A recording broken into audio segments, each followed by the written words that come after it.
Hello, everybody. Very nice to see you today. Thank you very much for joining today's very special webinar. We're here with Doomberg. For those of you who don't know Doomberg, this is an energy analyst with about 350,000 subscribers to their Substack. They do a lot of geopolitical analysis with an energy perspective. They were the first firm that I saw that thought that Carney would probably win last year's election. They called it very early back in December of 2024.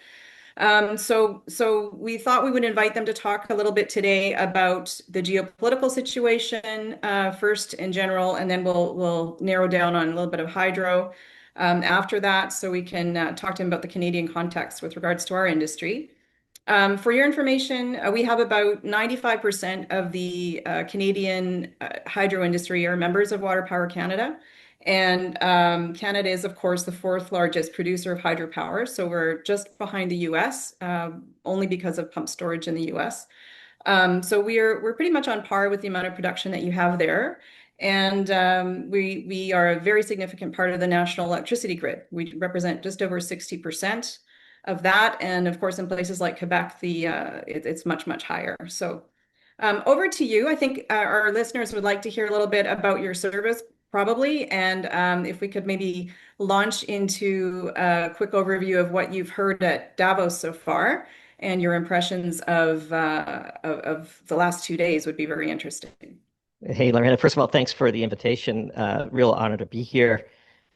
Canada is near and dear to the heart of many of the Doomberg team. And when you reached out to invite us, of course, it was accepted without hesitation. Yeah, so Doomberg is a Substack. For those that are unfamiliar, Substack is kind of like the YouTube for writing, except they don't run an advertising model. They run a subscription model, which we're quite happy with. And we started our Substack 5 years ago. Doomberg.substack.com is where you'll find everything. We are a paid newsletter. We occasionally publish pieces for free, but we publish 7 to 9 articles a month for our regular tier, and for our pro tier subscribers, they get a 45-minute to an hour-long webinar a month that we put together as well. So it really is a really fun project, really the work of our lives, as we like to describe it. And because we publish so often, we have to keep our ears to the ground and our eyes on the headlines, and Lord knows there's no shortage of amazing headlines so far in 2026. As for Davos, whatever you think of Trump, it must be said that this is probably the highest profile Davos meeting on record. It has been quite the spectacle. We thought Mark Carney's speech yesterday was quite good and very interesting across multiple dimensions, which I'm sure we'll get into. And then, of course, Trump in Trumpian fashion, showing up a little late on a different plane and giving a quintessential Trumpian speech. It was quite the spectacle. So happy to take the events of Davos and the headlines that led up to it in any direction that you'd like to go.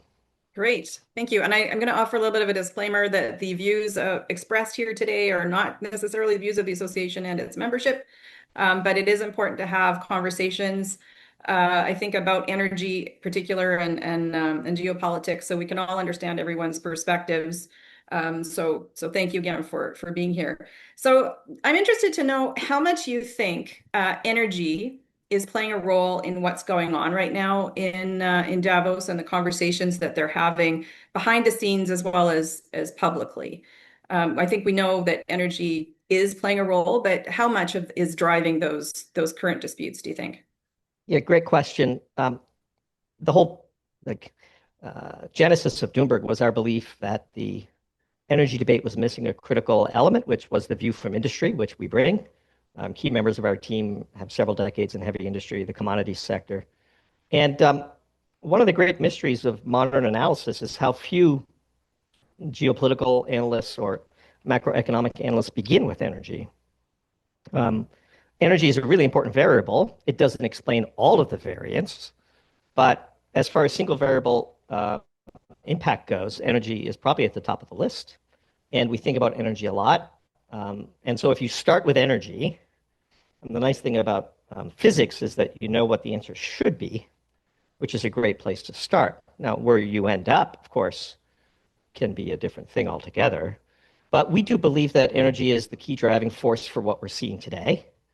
Um, the US and Canada, because of the shale revolution and the continued development of technology in the oil sands, North America has evolved to a global energy gigapower, a net exporter of energy, the world's largest producers of hydrocarbons by a wide margin, especially natural gas. And at the same time, Europe has disarmed itself from an energy perspective. So just to give you some raw numbers, Europe consumes about 38 exajoules of hydrocarbons, so oil, gas, and coal, and it only produces about 5 exajoules.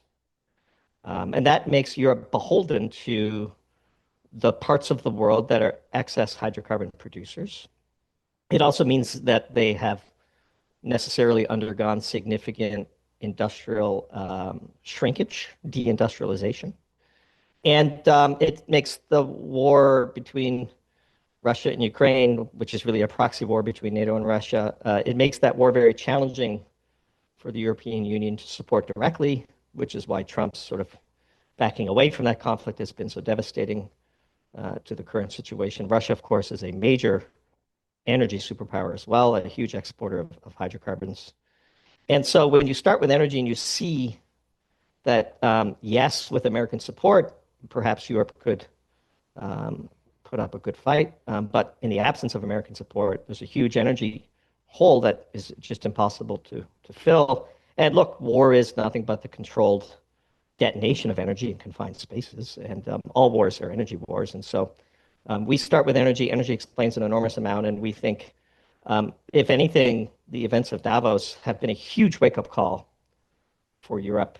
Trump's clumsy claim on Greenland and all of the theater surrounding it have shocked European elite into pondering what it really means to have might in a might is right world. And I think they're beginning to discover that uh, they have allowed their geopolitical situation to erode because they have allowed their energy situation to erode. And if the events of the past few weeks mark a bottom for Europe, I think that is unabashedly a good thing.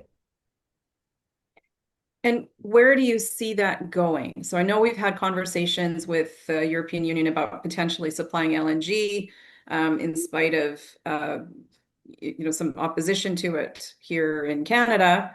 There is a sense now, a growing sense that Europe obviously will need to replace significant energy supplies that it's getting from other places. Now, is Canada a potential supplier of those energies, and where else do you see them coming from?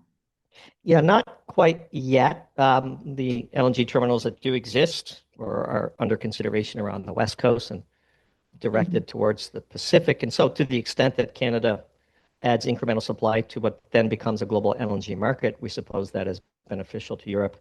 But you mentioned LNG.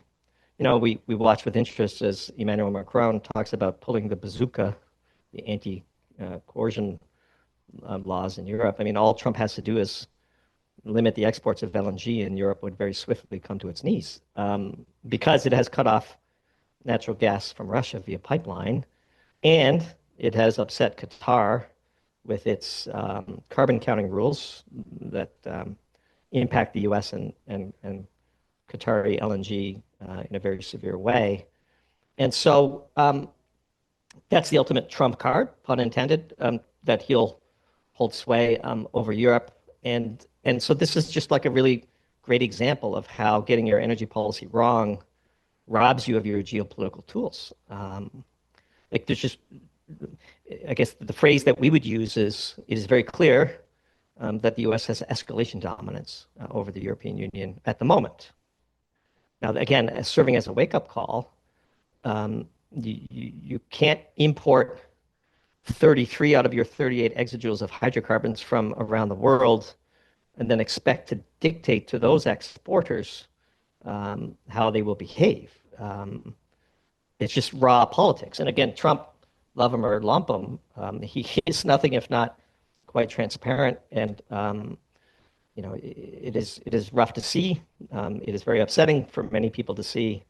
But at the same time, it's exposing the realities of physics and the vulnerabilities that the EU has allowed itself to fall into. So the last thing I would say is, unlike Carney, who we can get into, we find it very difficult to see how the existing slate of leaders in Europe could do an about face on the things that they'll need to do an about face on in order to rescue the situation.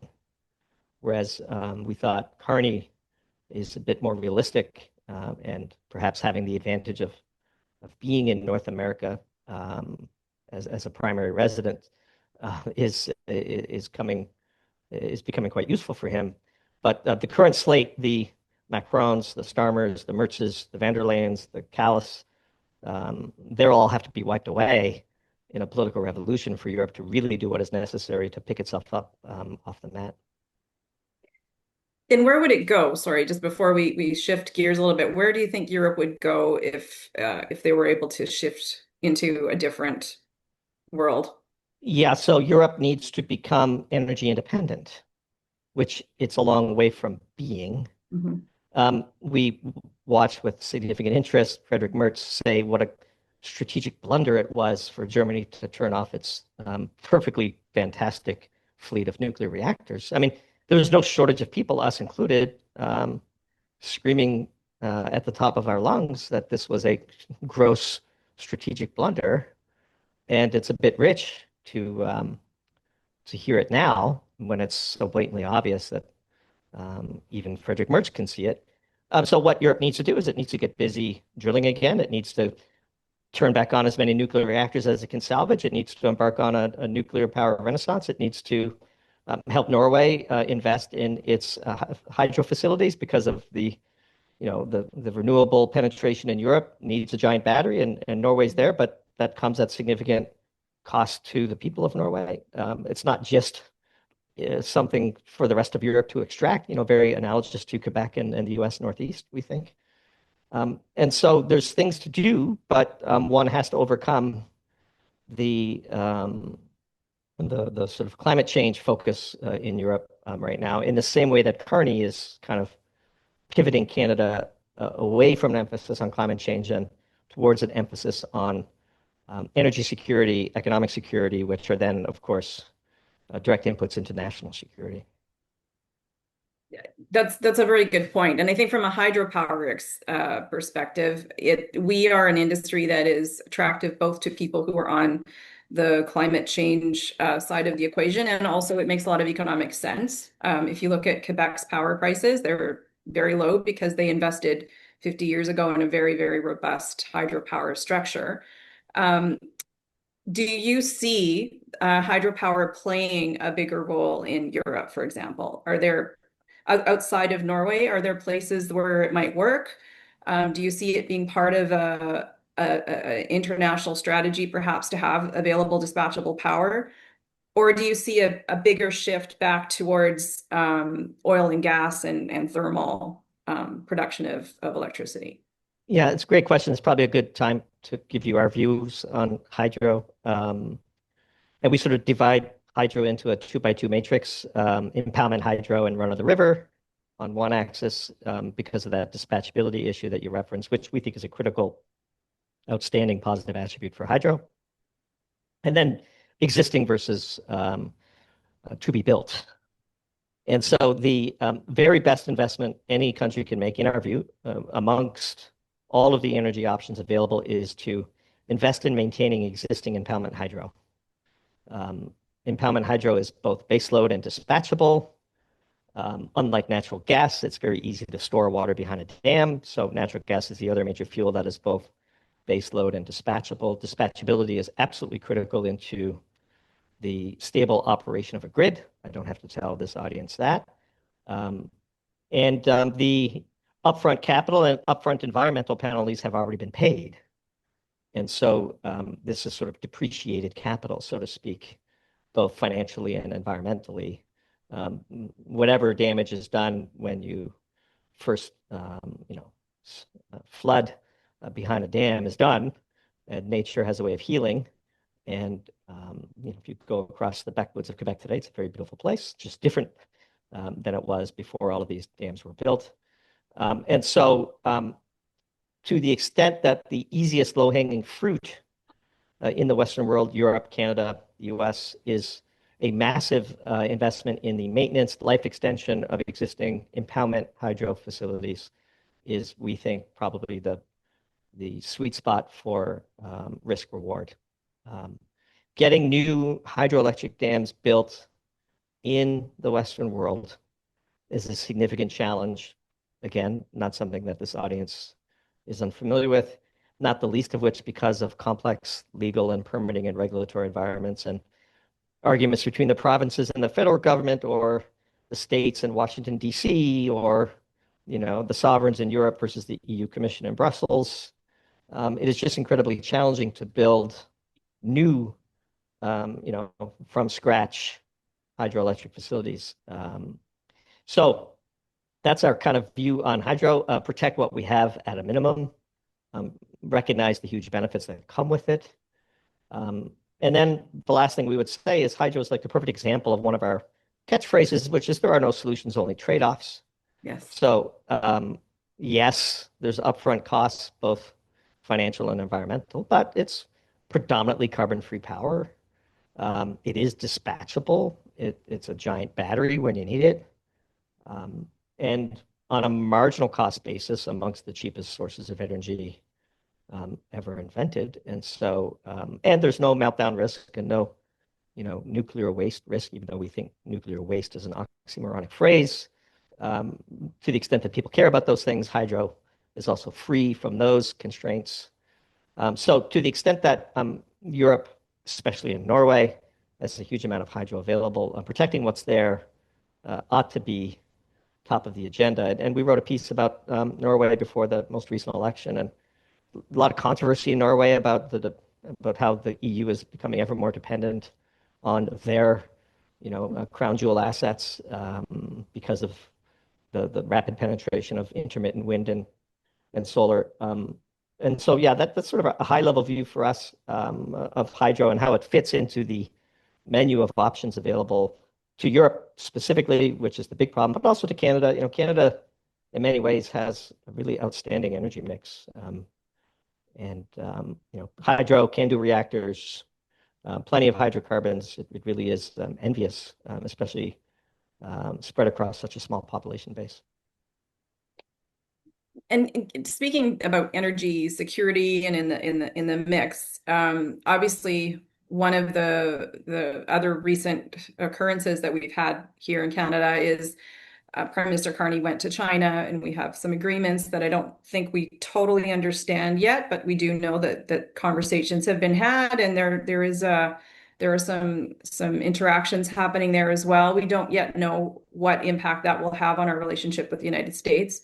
But China is building the largest hydro facility that's ever been built right now, and they're also more than double the production of Canada and the US together in terms of hydro facilities.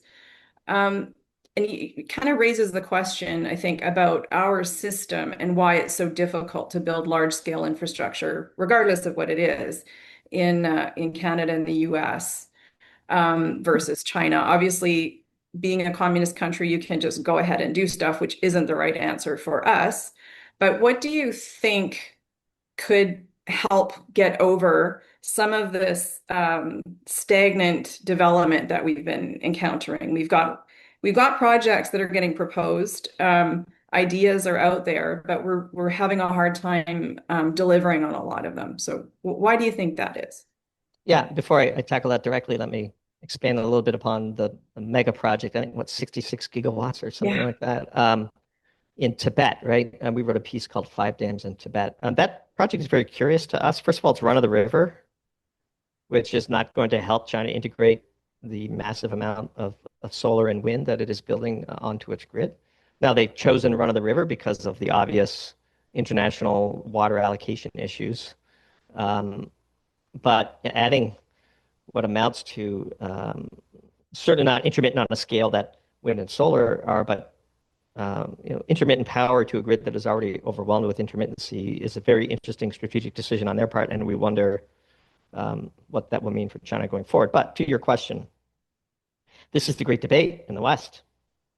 Um, so it can be done in the West. Just look at what Texas does with oil and gas.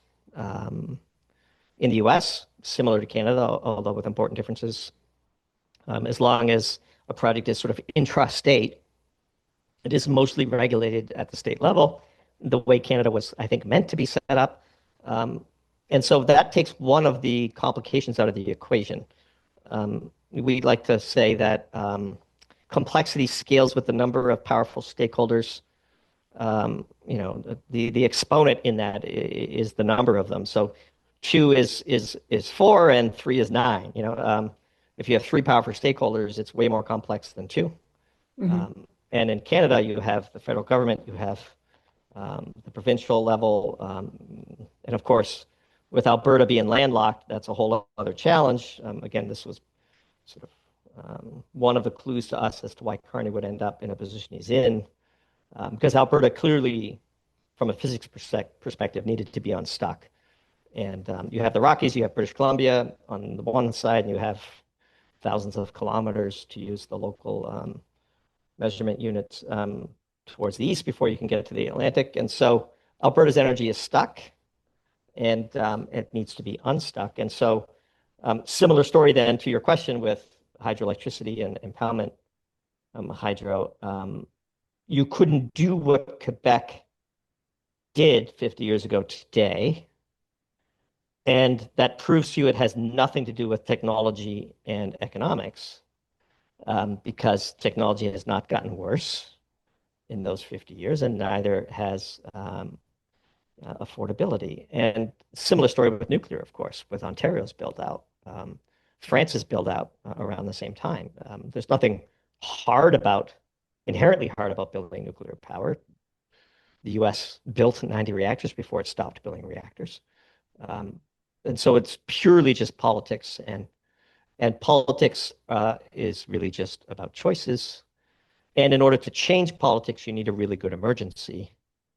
And to the extent that Trump is a walking emergency to Europe, and now, of course, perhaps even to Canada, we suppose that may open a window of opportunity to get these large projects done in the name of national security, energy security, economic security, all the things Carney was talking about in Davos yesterday. I, it certainly seems to be trending that way. One of the things I've been wondering as well is, as we look at developing this large scale infrastructure, I think one of the things that's starting to concern industry is if things start going forward on a mass basis, both here and in the US, because now we're in a position where we need everything all at once. Obviously, labor is going to be difficult to find, but also the supply chain components to the industry, the heavy industry that is required to develop these sorts of projects is very scarce in Canada. For example, we don't produce a lot of that anymore. And it seems to me that it would be a good policy to follow to always have some kind of development happening somewhere in the country so that you're not losing those vital supply chains. Because now we will be depending on other countries for a lot of those supply chains, including probably China. So interested to hear your perspective on that and how you think things might unfold if some of these projects do start going forward. Yeah, great question. One of the things that the free market is, well, two things that the free market is particularly poor at pricing. One is environmental degradation, and the other is national security risk. And so, because China runs a wholly different approach to these things, it can gain geopolitical power by degrading its environment in aggressive ways that would seem intolerable to the Western world. And it also is less sensitive to, um, you know, um, financial return standing in the way of national security considerations. So, what does that mean in practical terms? We wrote a piece almost 3 years ago now called Geopolitical Warfare, where we warned about rare earths and magnesium and all the other, critical minerals that China has come to monopolize, including basically the entire solar supply chain. and we were in the solar industry. Key members of our team were when this happened 20 years ago. And we saw it play out right in front of us. So China, because it runs this sort of quasi-authoritarian capitalist structure, can just decree that big projects will happen. What Carney and team are trying to do is a sort of classically Canadian softer approach to a very similar desired outcome, which is we will declare these projects in the national interest, and we will work together with other stakeholders to rapidly cut as much red tape as possible. Whether that is successful within the context of Canadian court systems and so on remains to be seen. We hope it is for Canada's sake and for North America's sake. But this is a real challenge. It's the challenge of the age, actually. And so if we were to sort of rank where those countries fall, I think the US and Canada are far, far, far ahead of the European Union in this regard. The conversations are happening. This is Carney's greatest utility, I think, and why he was ultimately positioned to replace Trudeau, because he has sort of, as we were mentioning before we came live, that only Nixon can open up China, and only somebody with Carney's background and pedigree on sort of climate and so on could actually have a serious conversation about changing course with the average Canadian in a way that was credible. If the Conservatives had won the last election, we would not be in this position because the support for it just wouldn't exist. And so that's kind of where we are. It is a question of the day, cutting through this red tape, getting these big projects done. And the thing is, like Quebec's investment in hydropower, and obviously hydroelectricity is not just a Quebec story in Canada, but it is a pretty large share of it. These are basically, especially if you follow the strategy we mentioned earlier of investing in maintenance, these are immortal assets. Exactly. And once they're built, I mean, my God, what a gift to future generations. And so this pipeline, for example, whether it gets built, extra LNG terminals, whether they get built, once they're built, I mean, they're there forever if they're properly maintained. And it'd be nice for this generation to bequeath something to the generations that come of consequence. Eisenhower gave the U.S. the national highway system and civilian nuclear energy. It'd be nice to think sort of generationally for a change too. Well, and I think that's a really important point. We've spoken about that as well at the association level, that the amount of investment that's required for large scale hydro obviously it's very high, it's expensive. And the current generation has to basically finance the infrastructure for the benefit of the next generations to come. It's a bit like planting the tree that you know you're never going to sit under. Um, and it's really important to take that perspective because hydro, as you say, is essentially a perpetual asset. And it's not only a perpetual asset, but it's also really, really secure because you don't depend on fuels and variations in fuel costs, or even really some of the market fluctuations that you see with other sectors. Um, so do you think that the traditional way of evaluating these sorts of large scale hydro projects, that there's a justification for perhaps looking at them differently? This is one of the arguments that we'll be making at an upcoming hydro finance summit that we're putting together in February, February 19th in Toronto. Um, Yeah, that's one of the theories that we'd like to explore. yeah. I mean, the broader question, of course, is how do public goods get built? Mhm. Um, and where does a new hydroelectric facility rank in the order of priorities for the construction of public goods? It should rank very high for all the reasons that we discussed. And then in order to build public goods, you need a combination of public-private financing. The private markets just cannot do these types of projects on their own.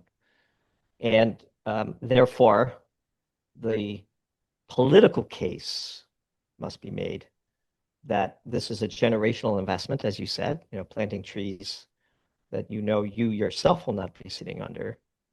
And then to do that, I think what really matters is the voters need to have a strong belief in the execution discipline of the project. So cost overruns, time overruns, these types of challenges that have befallen the pipeline projects and the LNG terminal and um, these types of scandals, which are really contrived scandals from opponents to these projects because they gum up the legal and regulatory conversation so thoroughly that it is impossible to complete these things on time and on budget.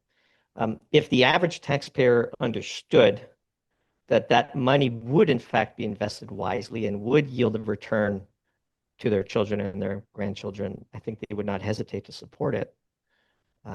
That lack of confidence that it'll actually get done is really a dangerous form of sort of political nihilism in the sense that they just give up and feel they can't really change things, right? Mm-hmm. And so we see that, of course, in the US as well. This is nowhere near a uniquely Canadian thing. But if the argument could be made that the public support for such projects will not be squandered, I think it's a fantastic use of taxpayer money.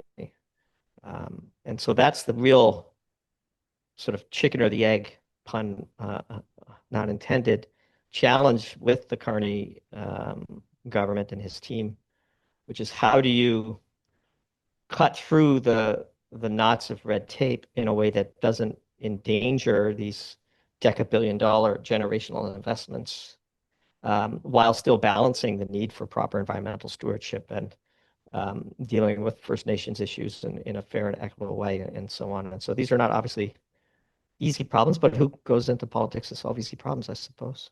Yeah, that's right. And I would add to that, there's another issue, which is it comes down as well to a balance between ratepayer financing the infrastructure through higher rates of electricity versus the taxpayers that live all across the country to finance something in an area they probably, they may not even live in. So there is also that philosophical tension as well between those two And groups. transfer payments and all of that jazz. Yeah, it's a Yeah. complex situation, especially in a country which we like to remind our American readers, whose constitutional situation is a little out of balance and whose borders are a little more flexible than what the American sort of state borders have been for sure. So a lot of challenging issues culturally and government wise in Canada that are unique to the country as well.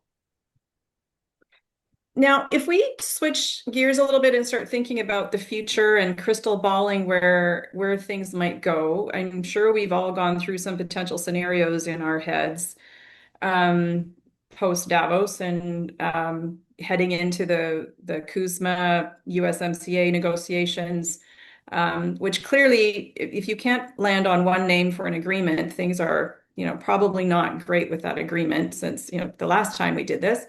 Where do you think things are going to go in that context?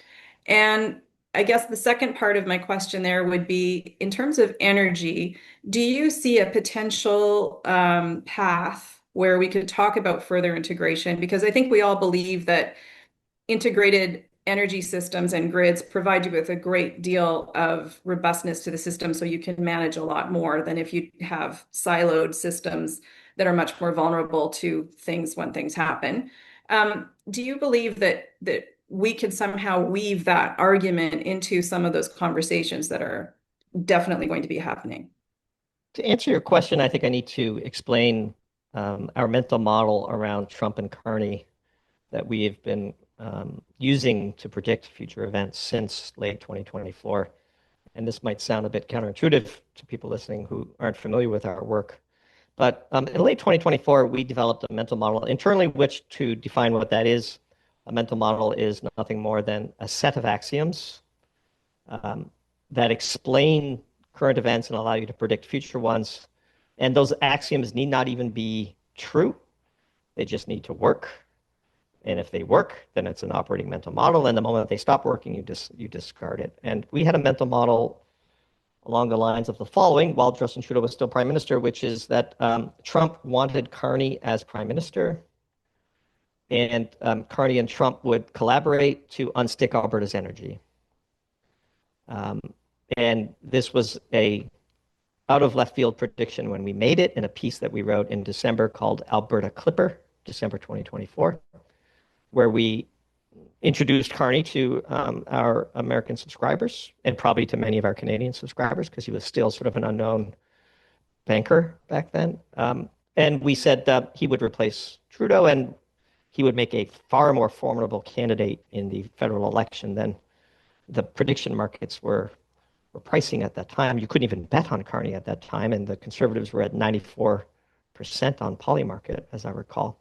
Mm-hmm. And the reason why we thought it had to be Carney was because you can't unstick Alberta's energy with a Conservative in office. It could only be a champion of the climate and renewable energy movement like Carney was perceived to be, because he has the credibility to open the discussion with that wing of Canadian politics.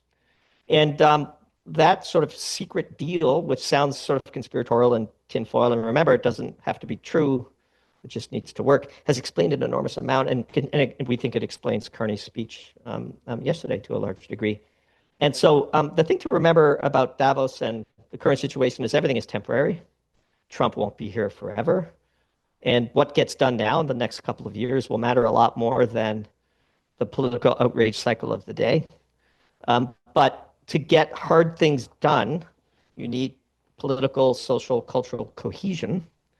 And to have political, social, and cultural cohesion, one of the most useful ways to have that is to have a shared enemy. And Trump is perfect foil for a shared enemy of Canadians, not the least of which because living under the giant shadow of the American culture makes Canadians especially sensitive to people like Trump, which we totally understand and can sympathize with. And so if we take Carney's trip to China and we take Carney's speech yesterday, those are the logical next steps in the continued operability of that fundamental mental model, because what Carney is talking about is the urgent need to unstick Alberta's energy. And he's not talking to anybody other than the left environmental progressive wing of Canadian politics, mm-hmm. who happen to be the subset of Canadian sort of the political wing of Canada that is most offended and outraged by Trump. And so it's really the perfect card to play, and it just makes such intuitive sense logically, but it's so different than the way things are portrayed in the Globe and Mail, around the CBC or on CTV, that it's hard for the average person who's steeped in this sort of propaganda of the day to take a step above that and say, this is actually what's going on. Whether history will validate that our mental model was true or not is not really relevant to us. It's still working, and so we keep it. And the natural buyer of oil coming through the next pipeline over the Rockies is China. And Trump was surprisingly muted about Carney's trip to China, especially considering all of the noise we hear about China in the Trump administration, I thought. And then Trump's retort to Carney's quite effective speech yesterday was rather muted compared to the language he uses to describe certain European leaders. And so these are all signs to us that the fix is still in. Mm. When Trump says American energy dominance, what we hear is North American energy dominance. And getting more of Alberta's and British Columbia's and Saskatchewan's energy out to the global markets is a key part of that shared objective, we think, between Carney and Trump. Again, probably a little out there for some of you who are unfamiliar with our work, but that's the type of thinking that we like to do, and we've found it to be a pretty effective way to cut through the headlines and to ignore some of the propaganda and try to understand the physics of what's actually going on. So if you're looking at the physics of what's going on, you would probably say then that the 51st state speculation and commentary is just noise. And the real objective is to make a fortress North America with access to Canadian resources, as they've, pretty much always enjoyed, but with potentially another exit point for our resources to get to the world market. Is that what I'm hearing? Yeah, look, I mean, aside from cultural overbearance from the US, the other great sensitivity in Canadian politics, of course, is separatist movements, Quebec, and then to a lesser extent, Alberta, and now perhaps even Saskatchewan. And so the whole talk about 51st state, which again was directed at Trudeau and stopped, at least until the election was over, once Carney became the the leader of the Liberal Party and ascended to the position of prime minister. That was all part of the game in our view, because you're poking two very soft spots in the sort of Canadian reactionary political landscape, which is the sanctity of Canadian borders and the big ogre to the south. And so it was really pitch perfect to make a huge step change in the outlook in Canada for things like big hydro projects, big oil and gas projects, a rethinking of the intermittency of renewables, recatalyzing a nuclear energy renaissance, and so on. All the big things that need to get done, these generational projects that we talked about earlier, required a change in mindset within Canada. And again, in a way, Trump is the perfect foil. And Carney is a very sophisticated political operator. It's credit where credit is due. It was an incredible speech. It's perfect for that audience, considering what was coming today. And so, kudos to him for pulling it off. Oh, yeah, that's very good perspective. So getting back to the crystal ball and timeframes, this political administration in the US has some important midterms coming up this year, and then 2 years left in its administration. And typically, the last 2 years are less busy than the first 2 years. And I think some of us are, hoping that that will hold true this time as well. What do you think will happen in terms of the midterms Yeah. and playing out to the end of this administration? So let me roll out another off-the-wall mental model for you. It is our view that there's no such thing at the U.S. Washington, D.C. federal level of Republicans and Democrats. So they're all basically members of the same party. And in our mental model, in a secret ballot, 80% of Congress and the Senate would vote to impeach or remove Trump. So he actually has very little in the way of political flexibility today. Those ballots wouldn't be secret, and those who wear the Republican jersey would therefore be quite hesitant to vote to impeach and or remove Trump in that order, House and then Senate. But in a secret ballot, as an operating mental model, there's only the sort of the uniparty in Washington, and they hate Trump. And so we think that, for example, this explains why the Senate Republicans will never demolish the filibuster, even though they know the Democrats will do it if they regain control, because they don't want to see Trump's agenda implemented. And so with that mental model being operable, we think that there will be a wipeout of the Republicans in the midterms, Republicans in quotes. More members of Congress will show up wearing the Democratic team jersey after the next election, which then will make it easier to run the clock out on Trump. And then everything, all the marbles election is 2028, which is looking like Gavin Newsom versus, the current vice president of the United States, whose name escapes me oddly because JD we're doing Vance. this live. JD Vance, thank you very much. Yes. And so Vance versus Newsom, we thought it was interesting to see Newsom in Davos, whereas, Vance is going up to Minnesota as we're recording this. And so, yeah, we think Trump's raw power was at its apex shortly after inauguration, and then in many ways he kind of squandered some of it. And once the midterms happen, the blob in DC will reassert its control. And so it just remains to be seen what can be done with the power of the pen and how much of that can be undone, depending on who wins the next election. That's how we're looking at Washington today. Fascinating. Well, I'd note that we're about 1 minute out from time. Any closing remarks before we close this great webinar? Thank you so much for joining us today. Yeah, I would just say thanks for having me, and I really enjoyed it. And I understand how challenging it can be to represent an industry as important and complex and often misunderstood as yours. And I congratulate you and your team on the great job that you're doing with it. Again, really glad that we were able to make this work. I was happy when you reached out to us, and really enjoyed the conversation. Thank you very much. I hope it's not the last one. You bet. Take care.